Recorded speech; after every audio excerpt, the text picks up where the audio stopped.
I almost died alone. Her reason for leaving will shock you. You ever get hit with a moment so brutal, so unexpectedly cold, that it resets your entire understanding of reality?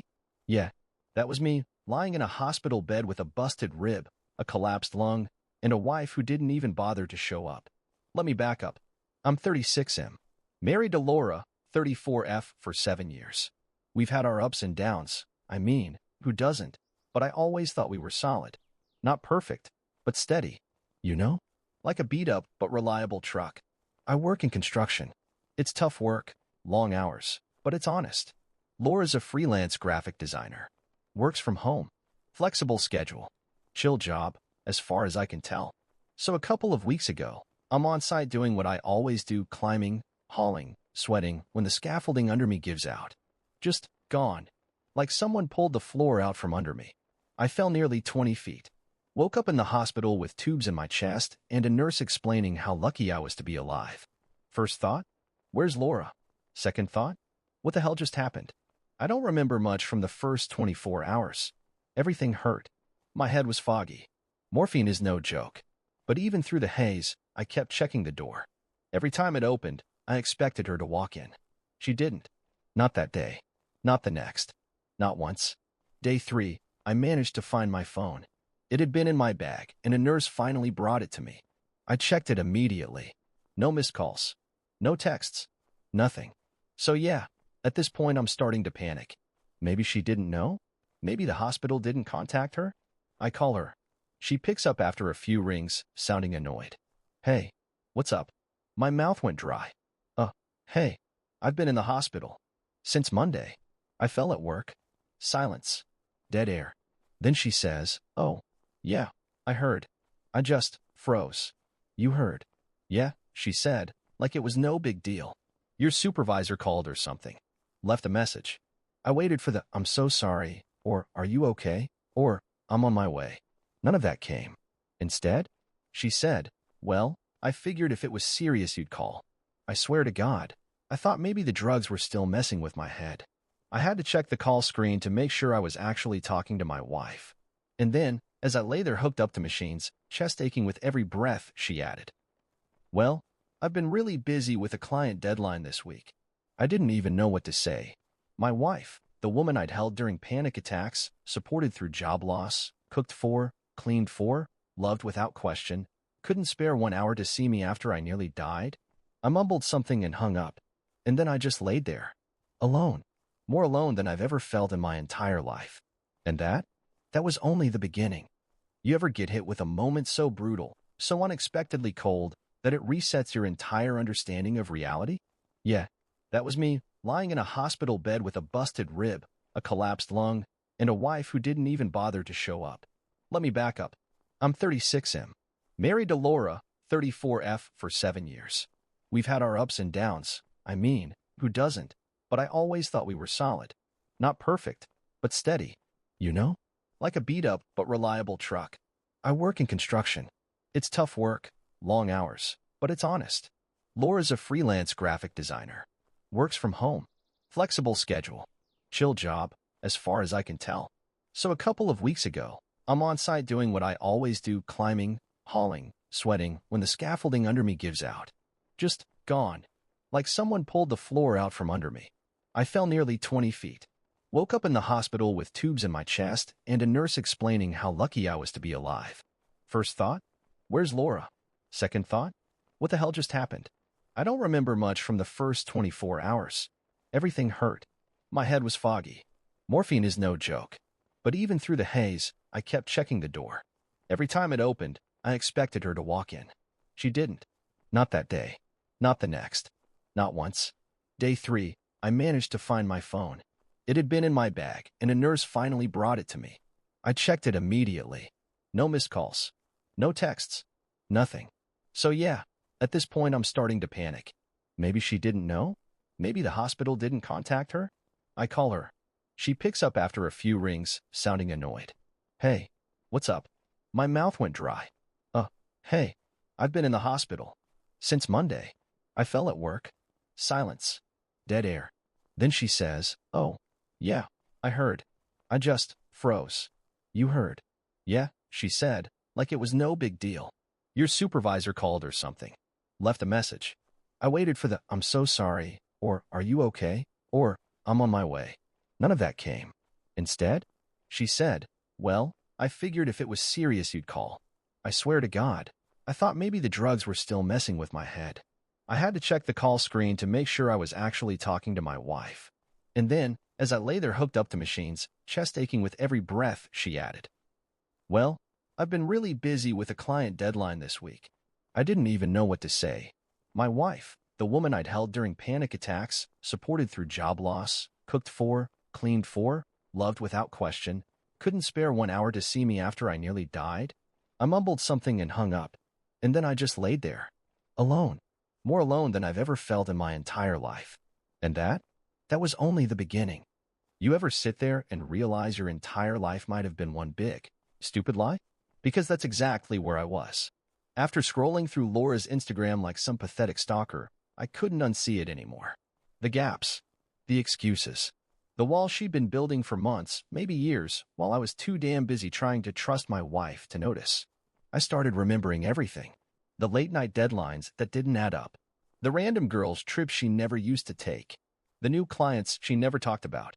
The way she always seemed distracted lately. How her phone was suddenly always face down when we were together. God, I felt like such an idiot. I kept trying to rationalize it all, because that's what you do when you're desperate not to see the truth. You build excuses for the people you love because the reality is just too damn painful. Maybe she's just stressed. Maybe she's tired. Maybe she's dealing with her own stuff. Maybe I'm just being paranoid. But no more maybes. I finally saw it for what it was. She wasn't stressed. She wasn't tired. She just didn't give a damn anymore. And here's the kicker. The next morning, day 5 in the hospital, my nurse brought in a small envelope. It wasn't flowers or a card or even a quick visit. Just a plain, cold envelope. I opened it with shaking hands, my stomach twisting with dread. Inside were divorce papers, already signed, neat and formal, like it was just another business transaction. There was no letter, no explanation, not even a scribbled note to soften the blow. Just a small sticky note slapped onto the stack that read, "It's better this way. Heal up. Good luck." I sat there staring at it, half expecting to wake up, half hoping this was all some awful morphine dream. But it wasn't. Laura had been ready for this. For weeks. Maybe longer. The fall wasn't her wake-up call. It was her opportunity, and she grabbed it without blinking. The paperwork was thorough, almost chillingly professional. Like she had been waiting for the perfect moment to pull the trigger and finally be free. Every page I flipped through was like another punch to the gut. Asset division. No mention of support. No sentimentality. Just cold legal terms, as if our marriage had been nothing more than a bad business deal she couldn't wait to terminate. I don't even remember putting the papers down. I just lay back against the pillows, staring at the ugly acoustic tiles on the ceiling, feeling like the bottom had dropped out of my world. And here's the part that hurt worse than anything. It wasn't even the divorce that broke me. It was how easy it seemed for her. How quick. How clean. How simple. 7 years, and I was reduced to an envelope and 2 detached sentences. No fight. No tears. No second thought. Just, "Good luck." That's when it hit me. I wasn't losing my wife. I was losing the illusion of someone who had already checked out a long time ago. The memories came flooding back. Her empty glances, the fake smiles, the way she had started pulling away every time I tried to make plans for the future. It had all been right in front of me, screaming the truth, and I had just refused to listen. And as brutal as that was, deep down, buried under all the anger and heartbreak, there was something else too, a flicker of relief. Because for the first time in a long, long time, I finally knew where I stood. There would be no fixing this. No rebuilding what had never truly been there. There would only be moving forward. And for the first time in what felt like forever, the idea of moving forward, alone, didn't terrify me. It felt like freedom. You ever feel like you're standing at the edge of a cliff, and for the first time in your life, you're actually ready to jump? That was me. After reading and rereading those divorce papers, after letting the brutal finality of it settle in, I realized something wild. I wasn't afraid anymore. For the first time in years, maybe longer, there wasn't this gnawing anxiety sitting in my chest, whispering that I wasn't enough, that I had to keep trying harder, loving more, sacrificing more to hold on to something that was already slipping away. It was over. It was finally, blessedly over. Laying there, hooked up to machines, broken ribs digging into my side every time I shifted, I made a decision. I was done chasing people who didn't want to be caught, done begging to be seen, done apologizing for existing. The next couple of days in the hospital were weirdly peaceful. The nurses were kind. My coworkers checked in. Even my grumpy old boss sent a "get well soon, you idiot" card that made me laugh so hard I nearly popped a stitch. But Laura? Never heard another word from her. She didn't even pretend to care. I was discharged on a gray, rainy afternoon. One of my friends from work, Mike, came to pick me up because obviously my now ex-wife was busy moving forward with her life, according to the rumors swirling around our mutual friends. Mike helped me limp into my apartment, our apartment, and for a second, I just stood there, overwhelmed. Everything looked the same. Her coffee mug still on the counter. Her throw blanket tossed over the couch. Her stupid, inspirational quote signs on the walls. Love grows here, and home is where the heart is. It felt like walking into a crime scene. Mike clapped me on the back, gently, thank God, and said, "You sure you don't want me to stick around?"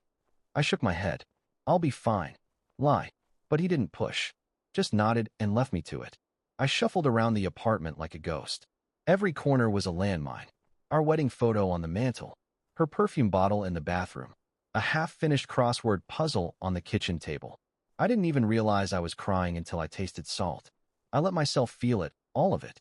The grief, the anger, the humiliation. I didn't push it down this time.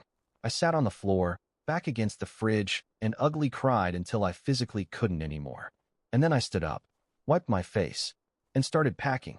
I packed her things first. Every trace of her, every reminder. Into boxes, into bags, out of sight, out of my space. I wasn't going to live in a mausoleum of a relationship that died months ago. By midnight, the apartment looked different. Empty, but mine. I crashed on the couch with Max, my neighbor's golden retriever who had taken to sneaking over more and more lately. It felt pathetic, a grown man cuddling a dog for comfort. But honestly, it helped. Max didn't care that I was a wreck. He didn't care about my divorce or my broken ribs. He just knew I needed company. Better than most humans, honestly. The next morning, I made coffee and stood at the window, watching the city wake up. And for the first time in what felt like forever, the world didn't feel like it was actively trying to crush me.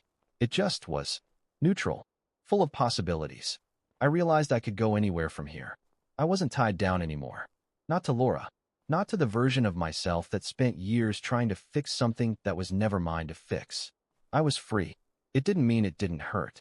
It didn't mean I wasn't scared. But freedom is never neat and tidy. It's messy. It's raw. It's terrifying. And it's beautiful.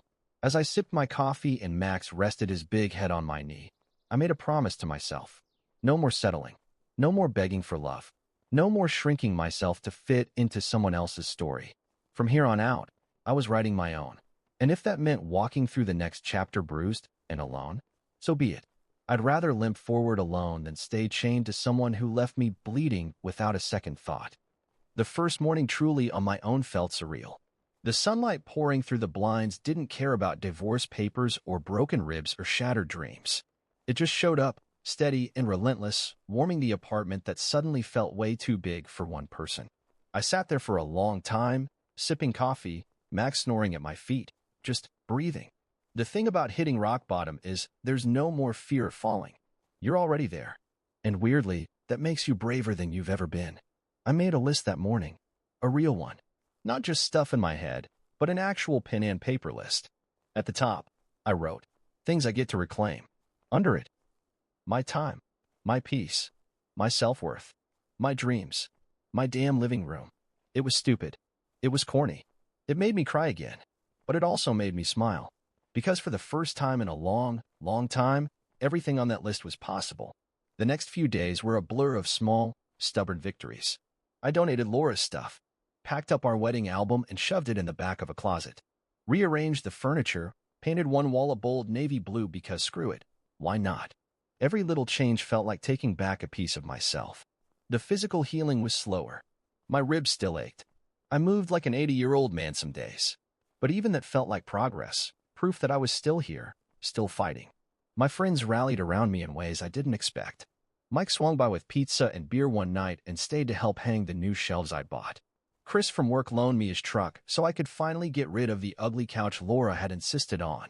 Even my neighbor Mrs. D, the sweet old lady across the hall, started leaving little care packages by my door, muffins, notes that said, "You're doing great, kid." It wasn't much, but it was enough. It was real. Meanwhile, Laura's absence became a background hum. I'd hear updates sometimes, people saying she was living her best life, posting about fresh starts, and finding your tribe on social media. Cool. Good for her. I didn't need to check. I didn't need to know. Her life was no longer my business. One night, about 3 weeks post-discharge, I sat on my new, way too big for one-person couch, scrolling aimlessly through job boards. And it hit me. If I could survive this, the fall, the betrayal, the loneliness, what else could I survive? What else could I build?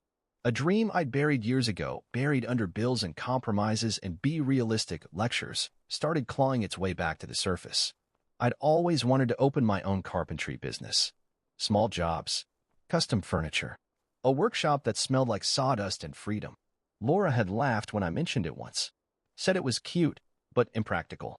Sitting there, with Max's head resting on my thigh and a cup of reheated coffee in my hand, I realized something wild.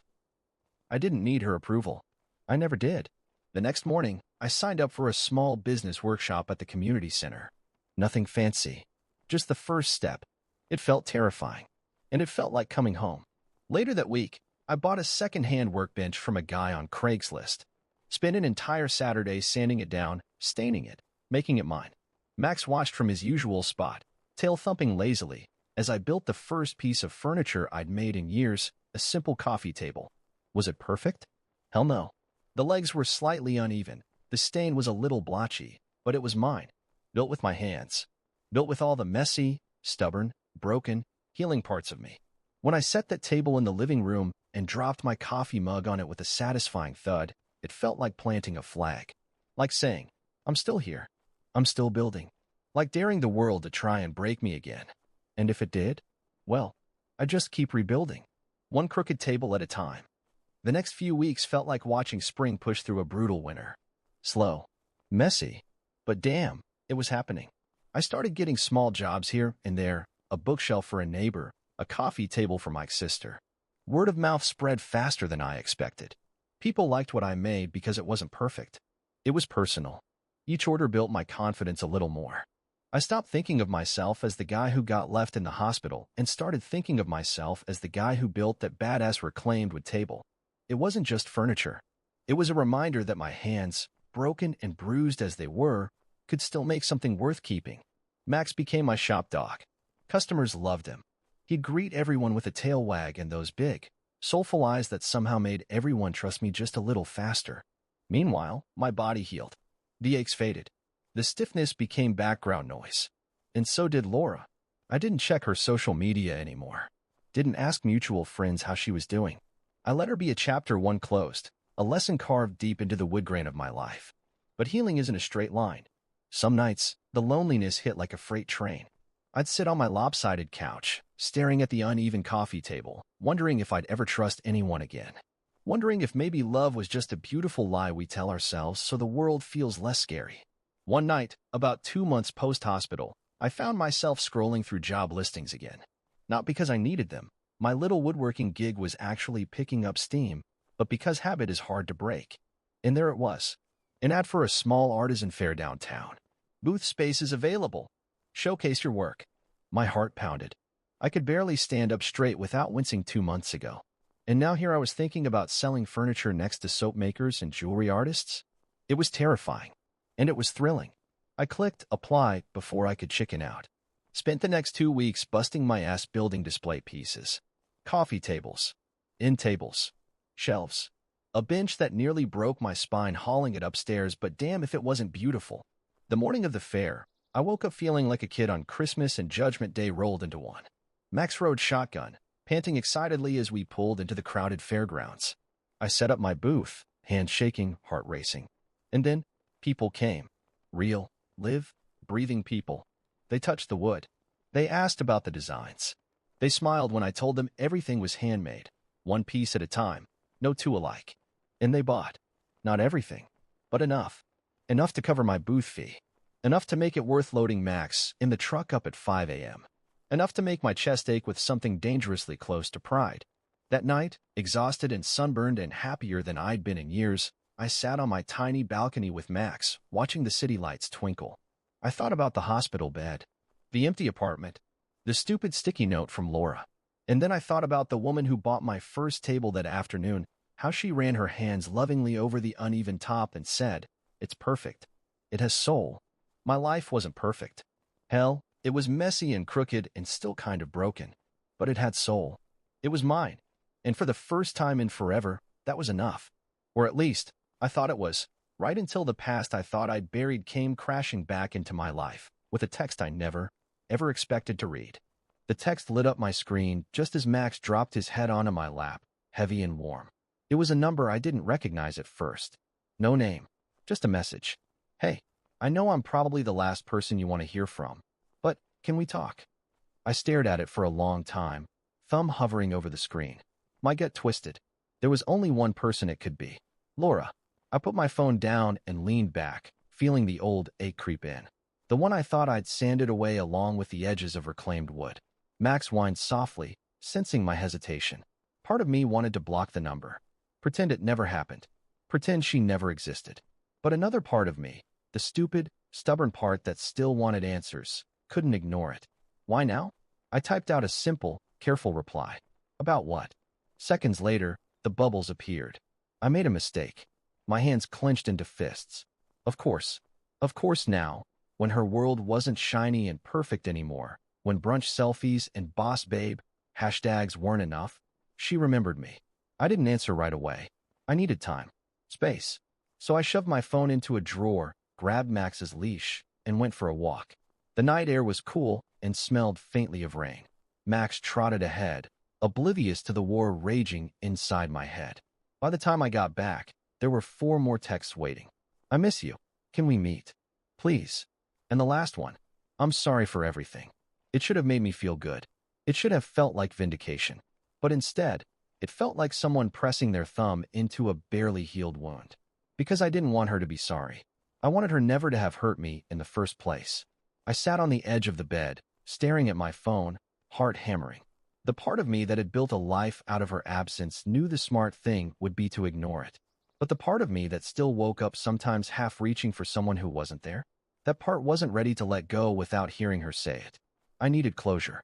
Or maybe I needed revenge. Maybe I just needed to look her in the eyes and see if she even recognized what she'd done. So I typed one word. "When?" The reply came instantly. "Tomorrow. Anywhere you want." I gave her a time and place, a neutral, public park. Somewhere I could walk away if things got bad. Then I spent the rest of the night pacing, overthinking, replaying every fight, every smile, every lie. By morning, I looked like hell. No sleep, circles under my eyes, nerves shot to pieces. But I pulled on clean jeans, a hoodie, and my most battered sneakers.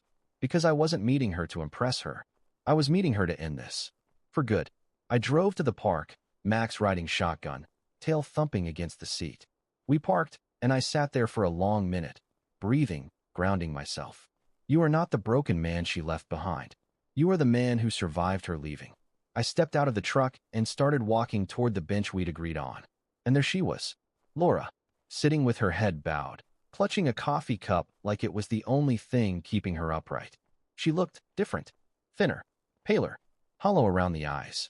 For a second, the old instinct kicked in. The part of me that wanted to fix, to comfort, to rescue. But I shoved it down. I wasn't here to save her. I was here to save myself. As I walked toward her, my heart hammering like a war drum, she looked up, and the first words out of her mouth, they changed everything I thought I knew about why she left. Laura looked up at me, eyes swollen and rimmed red. And the first thing she said was, "I didn't leave you because I didn't love you. I left because I was scared." I stood there, hands shoved into my hoodie pockets, heart racing, waiting for the punchline. "Scared of what?" I asked, voice low. She swallowed hard, staring down at her coffee. Scared that I'd lose myself if I stayed. That I'd always be the weak one. The one you had to carry. I blinked. Of all the things I expected, cheating, selfishness, even boredom, this was not on the list. So instead, I said, "You let me almost die alone in a hospital." She flinched like I'd slapped her. "I know," she whispered. I hated myself for it. I still do. For a long minute, neither of us spoke. The city hummed around us, people living their lives, completely unaware that a whole universe was collapsing right here on this park bench. Finally, she looked up. I just wanted you to know. I'm sorry. I was a coward. You deserved better. There it was. The apology I convinced myself I needed. And hearing it? It didn't fix a damn thing. Because sorry doesn't rewind time. Sorry doesn't hold your hand through the darkest nights. Sorry doesn't sit by your hospital bed when you're scared and broken and praying for someone, anyone, to show up. I stood there, feeling strangely calm. I know, I said simply. Laura nodded, tears sliding down her cheeks. She didn't beg, didn't ask for another chance. Maybe she knew better. I turned to leave, Max falling into step beside me without hesitation. Take care of yourself, she called after me, voice breaking. I didn't look back. Because some doors aren't meant to be reopened. Some stories aren't meant to be rewritten. And some goodbyes? They're the real beginning of the life you were meant to live all along. As Max and I walked toward the truck, the sun breaking through the clouds, I realized something. I wasn't healing because she was sorry. I was healing because I chose to. And somewhere deep inside, I knew this was just the start of a life where I never, ever had to ask someone to choose me again. Because I had finally, fully chosen myself.